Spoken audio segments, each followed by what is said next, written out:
who you are, the value proposition you have for your business, the transformation that you provide your customers, and the types of things that identify your customers. Because I think the key thing that a lot of businesses don't realize is they don't know what signals to look for that identifies a customer. When you look at auto marketing, for example, there are car ads running all the time, but we don't notice them unless we're in market for a car ad. True. Then all of a sudden, holy cow, They're there's everywhere. a Toyota, Yeah. there's a Honda, etc. Now I'm actually paying attention to the ads. So the next thing that happened is people go online and they search the specs for a Camry or a Honda or whatever the case might be, right? Those signals, the trigger for you as a marketer is what signals do people show that identify them as in market for your product or service. So that's what your strategy identifies. And I'll tell you the 4 steps. The step number 1 is get the ads approved on Facebook, especially if you're in a special category like housing, politics, or finance. Once you get the ads approved, number 2, you test an audience. And you make sure that your audience, you test 3 different audiences. You say, which one gets the best performance on your ads? Then step 3 is you run ads to those people who have whose audience is the most effective in from the earlier step. And then you run lead ads. And lead ads do really well on Facebook. That's not the only thing you do, but the point is you have to test creative messages, images, copy, etc., until you find the right combination. Because at the end of the day, we're tinkering, we're building a recipe based on a framework. And then number 4, you have a CRM solution like HubSpot or MailChimp or whatever you want to use, and you follow up with these people diligently and you formulate your sales process. Now, there's a lot more that goes into it, but that's the basic top line view of it. Dinner table, it was good. I mean, like my mom would cook, my dad and I would eat, and my mom would eat, and it was good. We would talk about stuff. I think. I don't know. That's a really tough personal question. I don't know, but I'll tell you, my wife is very, we have a 21-month-old now, and my wife is very focused on creating the dinner table environment. And it's really great when we can all sit down together. But it was good when I was growing up. I mean, it wasn't like, I've seen in shows like where at the dinner table, they talk about real hardcore political stuff that wasn't there. It's just casual, and it wasn't every night, but I think the dinner table actually is quite important. Yeah, absolutely. Did you have any siblings or anything? No, born and raised, only child, born and raised in California, in LA, only child. Very cool. Very cool. So were you, did you have entrepreneurial tendencies in that growing up as a child? Were you slinging candy or gum or anything like that? Or In a way I was. I mean, I was really interested in, those chocolate drives. Oh yeah. Yeah. Where you would sell chocolates. I was doing that. I was excited about that. I remember when I was a baby boy, maybe a couple years old, my dad and I would play like cashier. Okay. Like I would sell groceries. That's great. So I think he, look as a father now, like I think it was really important for him to like teach how people communicate and how to handle money and how to really like feel comfortable with those types of really important transactions. Yeah. And that's a great way to do it. Yeah. That's a great way to incorporate, buying groceries and selling groceries into that life lesson. That's great. Yeah. So talk a little bit about, you've obviously had great success, and we'll get into some of those successes here in a minute, but talk about how you started off in business. What was kind of your catalyst that made you want to jump out and, start your own gig? Well, starting my own gig was, so I started in 2013, and it was 10 years after I had spent 10 years in the advertising business. And prior to being in the advertising business, I was working. So I got into advertising in 2003, advertising marketing 2003. Prior to that, probably since 2000, working at various jobs, even 1999, working, as a teenager, working at Cold Stone Creamery and Universal Studios. And what I find interesting about that is, when I was in college, I was feeling kind of like bummy that I didn't have the opportunity for the college experience. And I did. I went to Cal State Northridge. I was in a fraternity. I had a great time, made some great lifelong friends, and learned a lot of things along the way, really important life lessons. But I felt bummy that I couldn't like just not work. But looking back on it, the work was actually, it got me 3 to 5 years ahead of the game. And what I learned in college, working relatively odd jobs, like I worked in different offices and had some internships that were paid. What I learned is what I didn't want to do professionally. And even just working at Universal Studios, I learned I need to get a college degree, at least for my station in life, where I was coming from. I needed, like, that was the opportunity, that was the access to opportunity. Because, you know, what I learned is that, like, if I don't go to college, I may not have as many opportunities as if I do go to college. And I'm not the physical labor type of dude. Like, you give me a hammer, like it's a I might hurt myself. Whereas, you know, my wife is the handy woman in the household, and her dad knows how to use his hands to like make things. It's incredible. Talk a little bit about when you started your company. You mentioned that you know, you were in advertising for 10 years. What did you see a niche or something that was missed in the industry that you felt you could do better? Or what was your, you know, what was your reason for starting out on your own? Yeah, absolutely. You know, what I saw in 2013 was that there was this about 3 to 5 year old thing called programmatic advertising. And programmatic is a jargony term that needs to go away, but it's really just using data and automation to make the advertising perform better. I thought, okay, well, I think there's probably an opportunity. And by the way, at that point, I was working on clients like Bacardi, Toshiba, PetSmart. I had worked on Sony Pictures and Disney movies. So the big boys, exactly. I was like, okay, I think there's a way to bring the top-down expertise that I have of how these massive brands grow, and I can deploy that knowledge and expertise and wherewithal to independent businesses. Now, independent businesses still have a lot of money, or they might not. Right? Either way. But I think there's a way to make it work. So I started out the business with the mission, help independent businesses look like the Fortune 500 without actually spending a fortune on your marketing and advertising. It went through many iterations there, by the way. I started out as a consulting firm. I thought I was going to help independent companies onboard different systems. That turned into, like, we just want you to do our ad buying for us, which is a much better business to begin with. It's what I know how to do. It took a lot of iteration to finally get to the right recipe, but that's the overarching, encompassing, like, idea for our business. Yeah, that's fantastic. And when you say independent business, what do you mean by that? What types of businesses? How large would you say? Yeah, I mean, we have a diverse set of clients. And a lot of our business comes through agencies, and we're just now expanding into going direct to advertiser. So when I say independent businesses, I literally, like, I classify the business world into 2 types. Because I'm a simple man. Like, I like it. Simplicity. You're either Fortune 500 or you're not Fortune 500. Which you have jumped into that realm now. So congratulations. Oh, well, Inc. I appreciate that. I'm talking about, like, the global. Okay, like, okay, got it. Phillips 66. Got it. We Okay. worked on Conoco, right? Conoco, Phillips 66 and 76. They're, at the time we were working with them, they're the 5th on the Fortune 5. Wow. Yeah.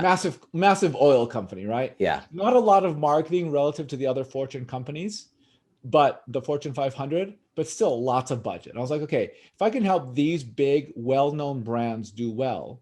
So it's basically Fortune 500 and everyone else. That's how I think about the world. And whether you're Fortune 500 or near the Fortune 500, I'm not interested in working with you, because you have tons of money, you need big teams, you need big agencies, and we're not that. We're actually, and big agencies have their role. I think they're incredibly valuable, and I have a great deal of respect for the individuals who work at big agencies, et cetera. But, you know, we're a different breed. We're a little more nimble. We're a little bit more entrepreneurial, for better, for worse. And we can help and make a real difference in the lives of the entrepreneurs who we serve, and their customers, and their employees, and their communities. There's a lot riding on what we do, because we help dreams flourish for all those different constituents. Yeah. So anything, and so our campaigns are as small as $1,500 a month, or as large as $150,000 to $300,000 a month. Got it. So when you're looking at potentially taking on a client, are there any type of company metrics, I guess you can say, that you look at to say they would be a good client for us? Meaning, whatever they're selling, does it have to be a certain price point, or, any type of category or anything like that? I actually, the truth is I don't understand how people make decisions on whether they're going to take clients based off of price point or various company metrics. That doesn't resonate. That's not the way I think about the world. What I think about is, do we have the ability to help them? Yeah. Are their expectations and culture and values aligned with our expectations, our culture, and our values? If the answer is yes, we'll work with you. Case in point, we worked with an individual who is building a personal brand. And in month one, we built a landing page and we built creative. Month two, we got him 75 leads. Wow. $1,500 a month. Wow. That's and great. This person this person, did not have a product to sell, because what we do, the free part about what we do, which is I think the reason why people work with us, is because I am fundamentally a business consultant. I'm interested in your business model and how you grow. And when I talk to people, I want to be a little bit of help for allowing them to unlock something potentially so that they can grow. So we help define the business model. And by the way, there's no right answer. There's just a lot of testing. So we work the clients that we work in are in healthcare. We sell tickets to events, which has had a downturn, but there are people still doing that stuff, whether virtual or live in person, sporting events. We sell tickets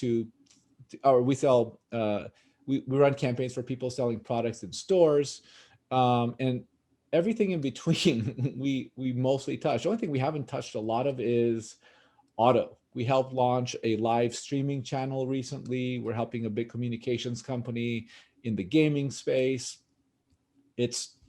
We're all over the place because the framework that we deploy fundamentally works. Whether you're spending hundreds of thousands a month or $1,500 a month. I love it. And so if someone is interested in hiring your services, and I guess there's two questions here. What do they need to provide to you? What does that look like when they're onboarding? And then what is it that you're going to do, on the back end? You mentioned that you created a landing page. So obviously there's some web design. Are you doing like pay-per-click, or what types of programs do you offer?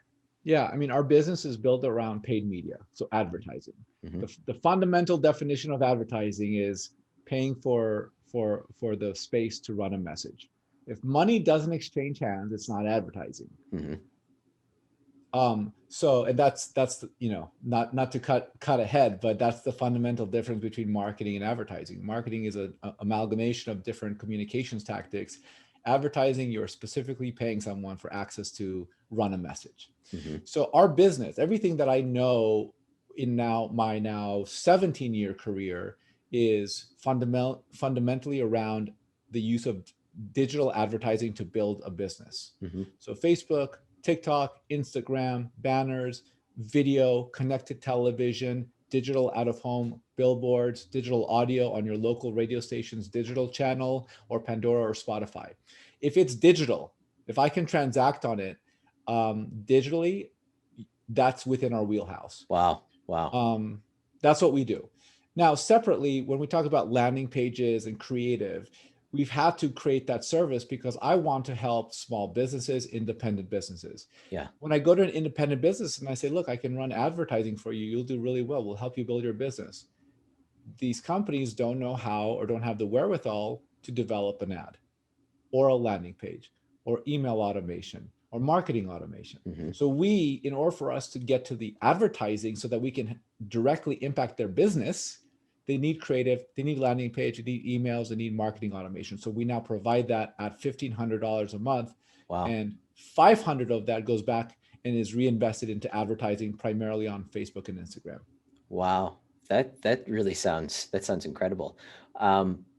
What are some of the results? You mentioned one of them. What are some more results that people have gotten, with your services? Some other standout things that come to mind? Yeah, I mean, there's two things. Well, I'll talk about independent businesses. We have a math tutoring company who I'm particularly proud of. And again, this goes back to what we do. The tangible thing we do is we run ads and we generate leads and sales. The intangible thing is I love taking our clients' calls and talking about their business, because it goes into process and management and strategy and communications cadences, which is, she's not paying me for that. She's paying for ads. I've delivered the ads and the leads.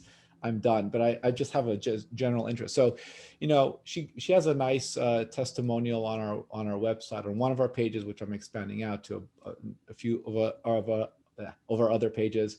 We got her leads for the first time. She's never had a lead generation pipeline. Yeah. She when she started with us, she said, I was running email marketing campaigns in these niche environments, and I did some search and nothing was working. I don't get marketing. So we got her leads, and we're getting her leads on a daily basis. She's getting between 2 and 10 leads a day. And now the best testimonial is, Robert is getting me leads, and now I need to hire a salesperson. That's great. Yeah. That's me loving the impact that we have on an independent business. Now, impacts on larger businesses. We sign people up for healthcare initiatives that are vitally important. We sell tickets. And when we talk about those types of events and those types of campaigns, the kudos from the client is usually a renewal. We have lots of great renewals. And we have strategic conversations with our clients about how they can improve their business. So it's much less about the verbal kudos. It's much more about the actions of renewals. And okay, now we have this challenge we need you to solve. It's usually not thank you. It's okay, here's a new challenge for you. That's how we know we're doing well. Got it. Interesting.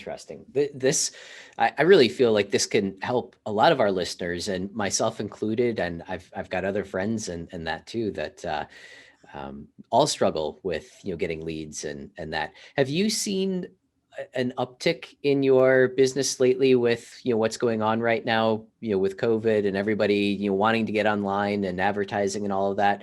How have you been doing? Obviously, again, you've made the Inc. list, so you have to be doing something right. But have you seen a big uptick in the requests for your services lately? Yeah, we have. We're hiring, we're onboarding staff, and there's a few things. We were heavily exposed to live entertainment at the beginning of the year. That hurt us.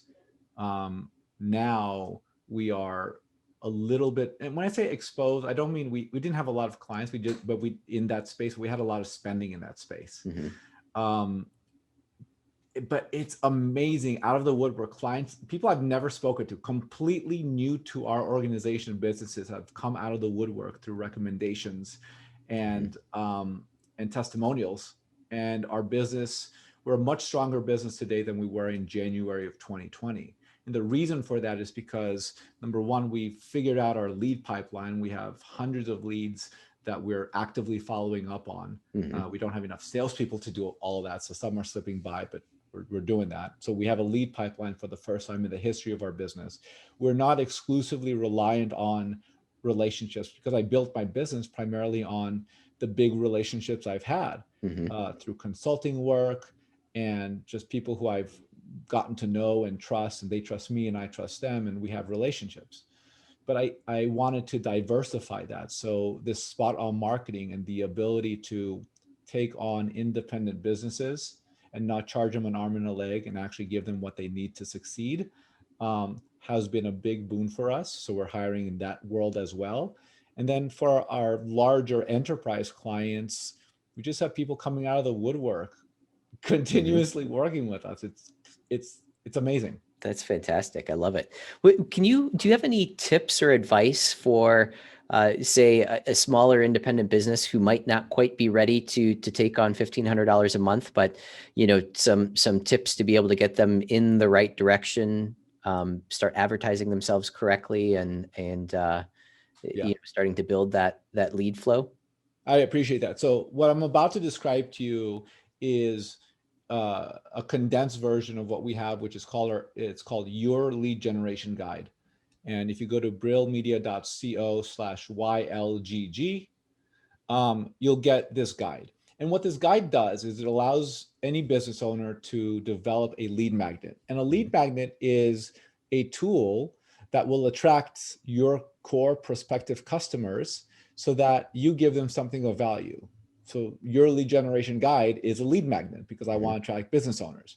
And so it goes into 4 different sections on how to create and market a lead magnet so you have leads piped in daily. So this is what we do. I'm telling you how you can do it without paying us. Yeah. So step 1 is start with a strategy. And the strategy really defines who you are, the value proposition you have for your business, the transformation that you provide your customers, and the types of things that identify your customers. Because I think the key thing that a lot of businesses don't realize is they don't know what signals to look for that identifies a customer. When you look at auto marketing, for example, there are car ads running all the time, but we don't notice them unless we're in market for a car ad. True. Then all of a sudden, holy cow, They're there's everywhere. a Toyota, there's a Honda, etc. Now I'm actually paying attention to the ads.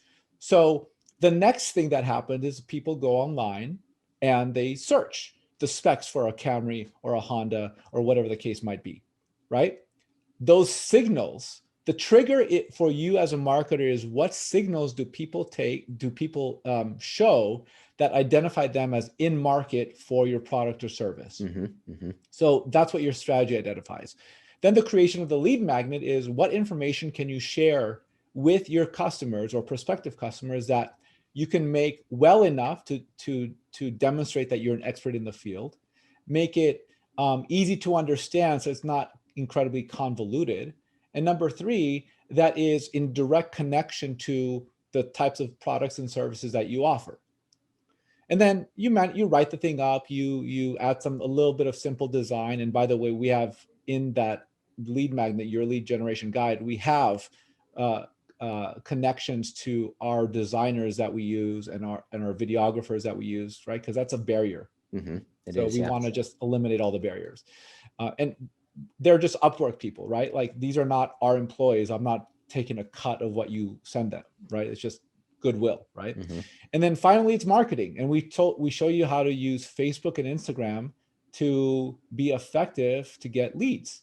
And I'll tell you the 4 steps. The step number 1 is get the ads approved on Facebook, especially if you're in a special category like housing, politics, or finance. Once you get the ads approved, number 2, you test an audience. And you make sure that your audience, you test 3 different audiences. You say, which one gets the best performance on your ads? Then step 3 is you run ads to those people who have whose audience is the most effective from the earlier step.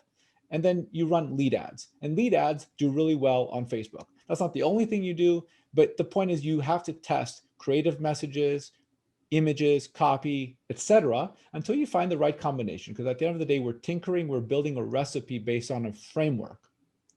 And then number 4, you have a CRM solution like HubSpot or MailChimp or whatever you want to use, and you follow up with these people diligently and you formulate your sales process. Now, there's a lot more that goes into it, but that's the basic top line view of it.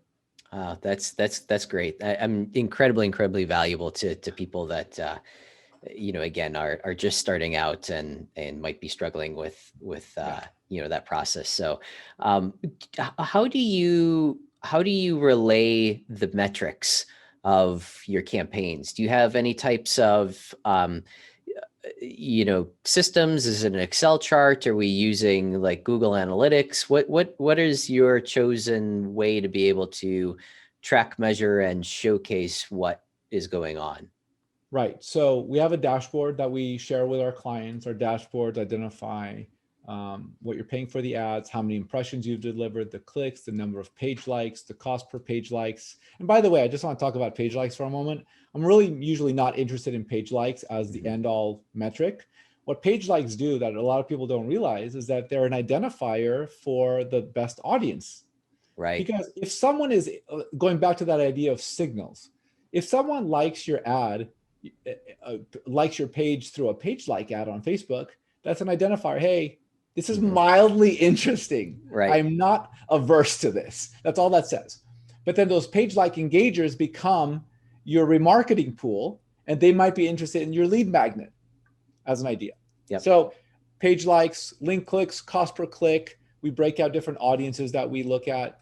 And so you can see a daily update of what your campaign is doing on Facebook or Instagram or banners, whatever the case might be. Because for politics, for example, we're running a campaign right now where we're targeting people in a single zip code, and we're getting the ads on, I'm trying to think of the USA Today, Washington Post, New York Times, Wall Street Journal, major publications ads, right? And what's great about that is, people don't realize how easy it actually is to get your ad on some of these major publications. You don't need to spend $100,000 a day. You can spend $1,500 a month and get your ads on major publications in one zip code.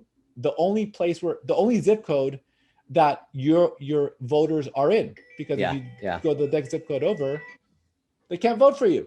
Yeah. Yeah. No, that's incredibly, incredibly powerful. God, there's so many things that we could go into, but I think we are actually just about out of time. So if someone wanted to learn more about you or your services, what would be the best way to reach out and do that? Yeah, go to brillmedia.co, and on that page, there's a lead form that you can fill out and get some of our performance results, and I'll reach out to you, or one of our salespeople will. But if you want to talk to me, you can also go to brillmedia.co/Robert, and you'll see my calendar, and you can book a time, and we can have a direct conversation. I love it. I love it. Robert, this has been fantastic. And I think that this is certainly going to be something that a lot of our listeners are going to be excited about. So awesome. Thank you for everything that you've done. So thanks, Matt. I appreciate the time, and thank you for having me on your show. No problem.